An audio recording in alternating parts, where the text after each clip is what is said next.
वो सड़क पर गोलियां चलाते रहे, चीखते रहे लोग।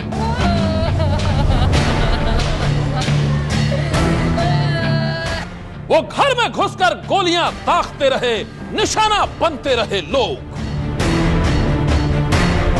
वो कत्ल दर कत्ल करते गए और अपनी जान बचाने के लिए भागते रहे लोग।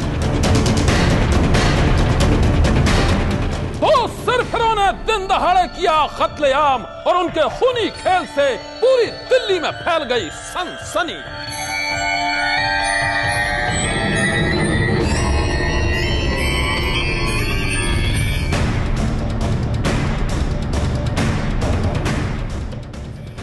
यकीन करना मुश्किल है, लेकिन शुक्रवार की शाम दिल्ली के एक इलाके में जो कुछ हुआ उसे देखकर यकीनन आप भी कांप उठेंगे।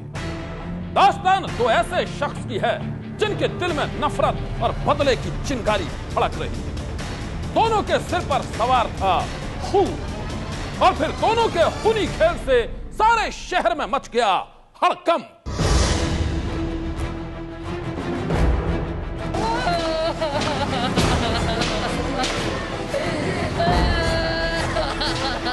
खौफ और खून का ये मंजर है उत्तरी दिल्ली के स्वरूप नगर इलाके का, उसी इलाके का जहां शाम करीब 5 बजे सड़क से लेकर घर तक चलती रही गोलियां और गोलियों के धमाकों के बीच बिछती रही लाशें। और जब खून खराबे का सिलसिला थमा तो सामने आई दो सिरफिरों की ऐसी दास्तान जिसके खुलासे ने पूरे इलाके में हड़कंप मचा दिया।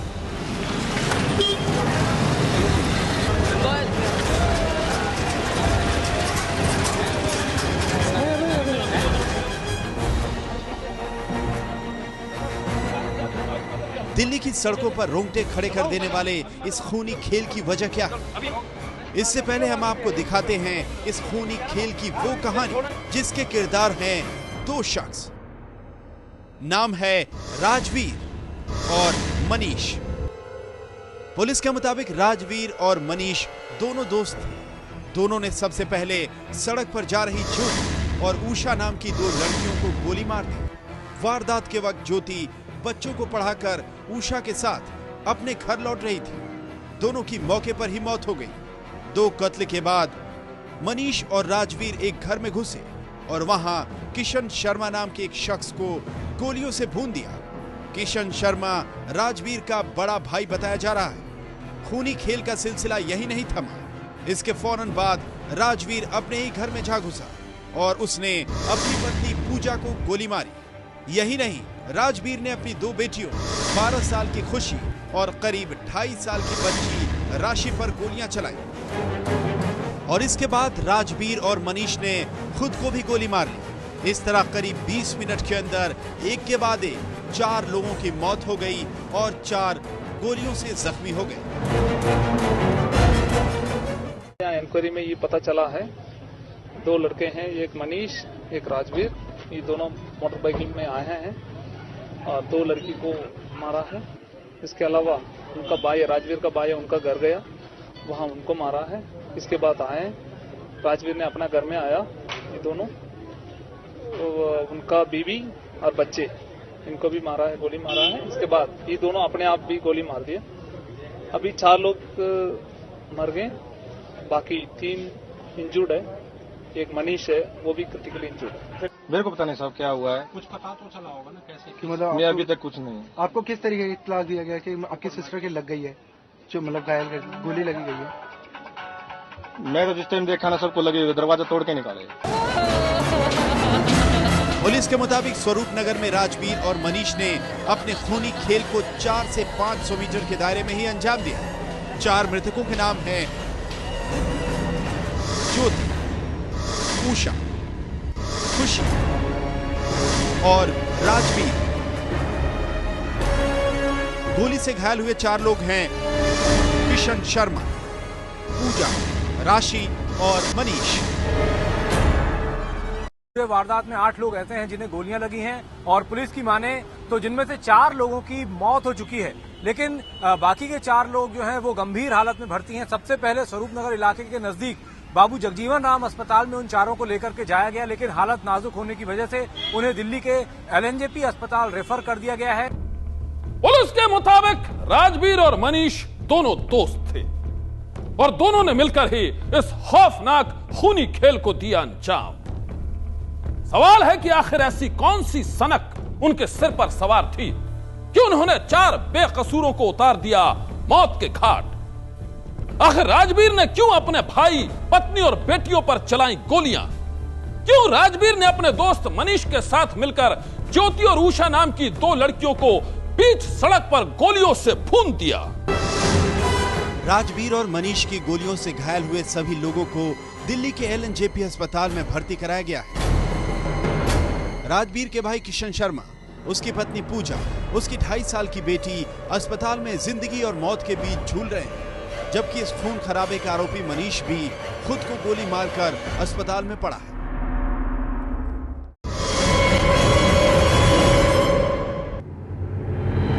शुरुआती छानबीन में यह बात सामने आई है कि 38 साल के राजवीर और 25 साल के मनीष के खूनी खेल के पीछे प्रॉपर्टी और प्यार की कहानी है। राजवीर जायदाद के झगड़े में फंसा था, वहीं मनीष एक तरफा प्यार में पागल था। सबसे पहले हम आपको दिखाते हैं राजवीर की कहानी। छानबीन में यह बात सामने आई है कि राजवीर का अपने भाई किशन शर्मा से जायदाद का विवाद चल रहा था और वो किशन शर्मा को सबक सिखाना चाहता था, जबकि राजवीर के दोस्त मनीष के बारे में बताया जा रहा है कि वो ज्योति नाम की स्कूल टीचर से एक तरफा प्यार करता था। लेकिन प्यार में जब उसे नाकामी मिली तो उसने ज्योति को मौत के घाट उतारने का फैसला कर लिया।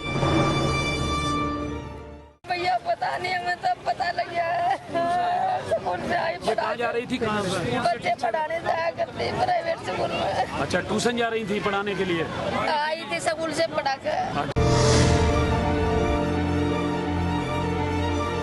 छानबीन में पता चला है कि राजवीर और मनीष दोनों अपनी अपनी वजह से इंतकाम की आग में जल रहे थे और फिर दोनों ने एक साथ मिलकर इसे खूनी अंजाम दिया। शुक्रवार शाम 5 बजे राजवीर और मनीष हाथ में पिस्तौल लेकर एक साथ स्वरूप नगर की सड़कों पर निकले और उनकी गोलियों के सामने पहला निशाना बनी स्कूल टीचर ज्योति।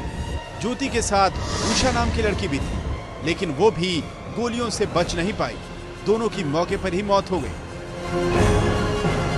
मैंने देखा था हमारे यहाँ ढाबा है, तो ढाबे पे तड़ा तड़ा आवाज आई। जैसे मैं इस साइड आया तो एक लड़की गिरी हुई थी रोड पे, तो रोड पे लड़की गिरी, हमने सोचा कि जिंदा हो गई है, इसको साथ में हॉस्पिटल में लेकर स्वरूप नगर, तो वहाँ बता दिया कि डेड है, ये खत्म है। तो उसका फिर पता चला कि हाँ 3-4 मतलब और मर्डर हो गए यही पड़ोस में, मतलब उनका घर साथ में ही है। अच्छा,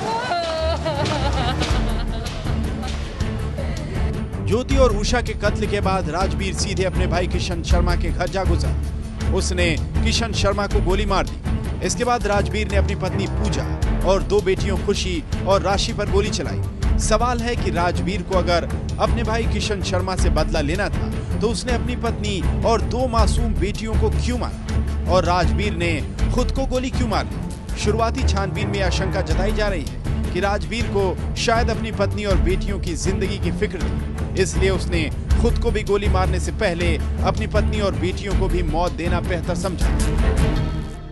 ठीक आप जो मेरे नीचे जो देख रहे हैं, यहाँ पे भीड़ जो है पूरे इलाके में इसी तरीके से भीड़ का मंजर था और हर कोई जो है सदमे में था। लोग बाग जो अड़ोसी पड़ोसी राजवीर के घर पहुंचे और उन्होंने उसके घर वालों को अस्पताल पहुंचाया, लेकिन इससे पहले कि कोई कुछ समझ पाता, राजवीर और मनीष ने भी जो है अपने ऊपर जो है ताबड़तोड़ गोलियां बरसानी शुरू कर दी और जिसमें राजवीर की घटनास्थल पर मौत हो गई और मनीष जो है अभी अस्पताल में। फिलहाल इन दोनों के पास से जो हथियार थे वो पुलिस ने बरामद कर ली है। चारों की डेड बॉडी को जो है पुलिस ने पोस्टमार्टम के लिए भेज दिया और पुलिस अब कड़ी से कड़ी जोड़ रही है और ये जानने की कोशिश कर रही है कि आखिर 15 से 20 मिनट में 300 मीटर के दायरे में वो कैसी खुन्नस थी, वो ऐसी क्या वजह थी जिस कारण एक नहीं 8 लोगों को ऊपर गोलियां चलाई गई और 4 लोग मौत के घाट उतर गए। राजवीर की तरह उसके दोस्त मनीष ने भी ज्योति की हत्या के बाद खुद को गोली मार ली, लेकिन वो बच गया। 2 दोस्तों के इस खूनी खेल की कहानी में कई पेच खुलने अभी बाकी हैं। सवाल सबसे बड़ा पुलिस के सामने ये है कि राजवीर और मनीष ने खुद को गोली मारी या दोनों ने एक दूसरे को गोली मारी। इसके ऊपर अभी पुलिस कुछ भी किसी नतीजे पे नहीं पहुंच पा रही है जब तक मनीष का स्टेटमेंट नहीं हो जाता और मनीष का स्टेटमेंट होने के बाद पुलिस कड़ी से कड़ी इस पूरे हत्याकांड को सुलझाने में सफल हो पाएगी। सवाल है कि मनीष और राजवीर ने साथ मिलकर क्यों इस कत्लेआम को अंजाम दिया। दोनों ने खुद को गोली क्यों मारी? ये दोनों की सनक थी या फिर कोई सोची समझी साजिश? दिल्ली पुलिस दिल्ली के इस रोंगटे खड़े कर देने वाली वारदात की तहकीकात में जुटी है। सनसनी के लिए दिल्ली से अभिनव उपाध्याय, प्रदीप श्रीवास्तव के साथ नीरज राजपूत की रिपोर्ट। उसके दिल में भड़क रही थी नफरत की चिंगारी, उसके सर पर सवार था खून। अचानक न जाने उसे क्या सूझा, वो हाथ में पिस्तौल लेकर घर से निकल पड़ा और फिर इसके बाद उस सिरफिरे ने 1 नहीं, 2 नहीं, 3 नहीं, 5 कत्ल किए और आखिर में खुद को भी मार ली गोली। और अब 6 मौत की इस खौफनाक दास्तान से सारे शहर में फैली है सनसनी। एक सिरफिरे आशिक का खूनी खेल, पहली गोली से भाई का खून, दूसरी गोली से भाभी का कत्ल, तीसरी गोली से भाई की मकान मालकिन की हत्या, चौथी गोली से प्रेमिका के पिता का खून, 5वीं गोली से प्रेमिका को उतारा मौत के घाट और 6ठी गोली से कर ली खुदकुशी। एक सनक 6 मौत, 5 कत्ल और 1 खुदकुशी की यह दास्तां है एक सिरफिरे आशिक की, उसकी सनक की, एक तरफा मोहब्बत के उस खौफनाक जुनून की जिसने महज 4 घंटे के भीतर 6 लोगों की सांसों को खामोश कर दिया, 3 परिवारों की खुशियों को तबाह कर दिया। कहानी रवि नाम के सिरफिरे आशिक की है। अपनी भाभी की बहन से एक तरफा इश्क करने वाले रवि ने अपनी सनक में एक ही दिन में 5 लोगों को दिन दहाड़े गोली मार दी और फिर खुद को भी खत्म कर लिया। एक तरफा इश्क के जुनून में हुई इन 6 मौत की कहानी के पीछे है रवि की दीवानगी, उसकी सनक। कहानी की शुरुआत हुई दिल्ली से। दिल्ली के बिंदापुर के इस मकान में रवि का चचेरा भाई नवीन अपनी पत्नी रेनू के साथ रहता था। रवि का उनके यहाँ आना जाना था। इसी दौरान एक रोज अपने चचेरे भाई नवीन के घर पर रवि की मुलाकात उसकी साली यानी अपनी भाभी रेनू की बहन बेबी से हुई। बेबी गाजियाबाद में रहती थी, लेकिन वो अपनी बहन से मिलने जुलने अक्सर दिल्ली आती रहती थी। रवि ने बेबी को अपनी भाभी के घर पर देखा तो वो उसे अपना दिल दे बैठा। गुजरते वक्त के साथ बेबी के लिए उसके दिल में प्यार गहराने लगा, लेकिन उसकी ये मोहब्बत एक तरफा थी। बेबी उसे नहीं चाहती थी, लेकिन इसके बाद भी रवि बेबी को अपना बनाना चाहता था और इसीलिए उसने एक रोज अपनी भाभी रेनू से कहा कि वो उसकी बहन बेबी से शादी करना चाहता है, लेकिन रेनू ने रवि के इस प्रस्ताव को ठुकरा दिया। रवि ने कई बार रेनू और उसके मायके वालों से बेबी से शादी करने की बात की, लेकिन हर बार उन लोगों ने उसे इनकार कर दिया। अपनी भाभी रेनू और उसके मायके वालों के इस रवैये से रवि बौखला गया, उसका दिल नफरत से भर गया। तारीख थी 3 सितंबर 2012। सुबह तकरीबन 10 बजे दिल्ली पुलिस को खबर मिली कि दिल्ली के बिंदापुर इलाके में एक सिरफिरे शख्स 2 कत्ल की वारदात को अंजाम देकर फरार हो गया है। इस जानकारी के मिलते ही पुलिस फौरन मौके पर पहुंची। कत्ल हुआ था इस घर में किराए से रहने वाली रेनू और उनकी 55 साल की मकान मालकिन शीला गर्ग का। रेनू की लाश उसके घर के अंदर पड़ी हुई थी, लेकिन उसके पति नवीन का कहीं कोई पता नहीं था। रेनू की मकान मालकिन शीला के घर वालों ने पुलिस को बताया कि रेनू और शीला को रवि ने मौत के घाट उतारा है। शीला के घर वालों के मुताबिक दोनों को गोली मारकर वो अपनी बाइक पर सवार होकर वहां से फरार हो गया। लोगों ने उसे पकड़ना भी चाहा, लेकिन उसने तमंचा दिखाकर सभी को डरा दिया और फिर मौके से फरार हो गया। हमारे घरवाली गई छुटाने के लिए शीला, और उसको नो बोला क्यों क्या कर रहा तू? नो बोला निकल जा यहाँ से। उसने हिम्मत दिखाई, अपनी हौसला करया, दिलेरी दिखाई, उसने ठाके वो गोली से पकड़ के बाढ़ 3 गोली मार। दिल्ली पुलिस रेनू और शीला की लाश को कब्जे में लेकर रवि की तलाश कर ही रही थी कि खबर मिली कि रवि ने गाजियाबाद में 2 लोगों को मौत के घाट उतार डाला है।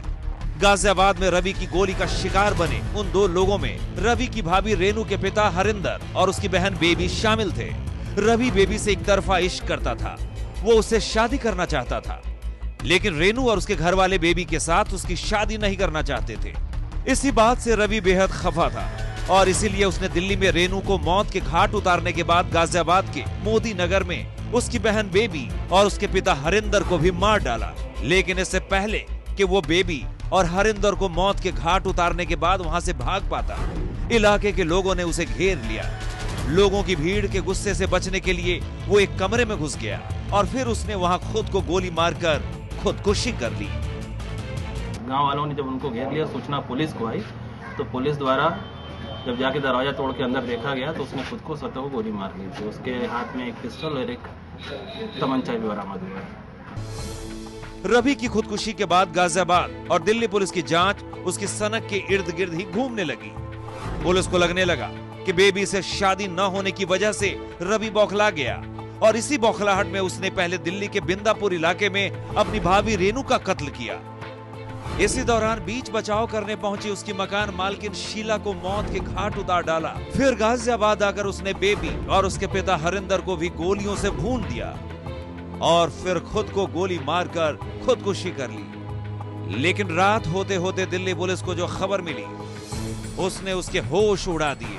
वो इसलिए क्योंकि रात में पुलिस को पता चला कि दिल्ली के बिंदापुर इलाके के जिस मकान में रेनू और शीला की लाश मिली थी, उसी घर में रखे एक दीवान के अंदर पड़ी है रवि के चचेरे भाई यानी रेनू के पति नवीन की लाश। इस इत्तिला पर जैसे ही दिल्ली पुलिस की टीम लाश को अपने कब्जे में लेने के लिए मौके पर पहुंची, वहां लोगों का गुस्सा भड़क उठा। लोग इस बात से नाराज थे कि जिस घर में 2-2 कत्ल हुए, उस घर की दिल्ली पुलिस ने अच्छे से तलाशी लेना क्यों नहीं जरूरी समझी। पुलिस ये पता ही नहीं लगा पाई कि उस घर में एक और लाश पड़ी थी। नवीन की लाश को बिस्तर में छिपाया गया था। पुलिस ने किसी तरह लाश को अपने कब्जे में लिया, लेकिन जिस तरह से एक तरफा इश्क की एक कहानी में 6 जिंदगी खत्म हो गई, उसने हर किसी को दहला कर रख दिया। सनसनी के लिए दिल्ली से अभिषेक नयन के साथ अभिनव उपाध्याय की रिपोर्ट। सनसनी में आज बस इतना ही। आप रहिएगा होशियार, सन्नाटे को चीरती सनसनी कल फिर देगी दस्तक आपकी दहलीज पर।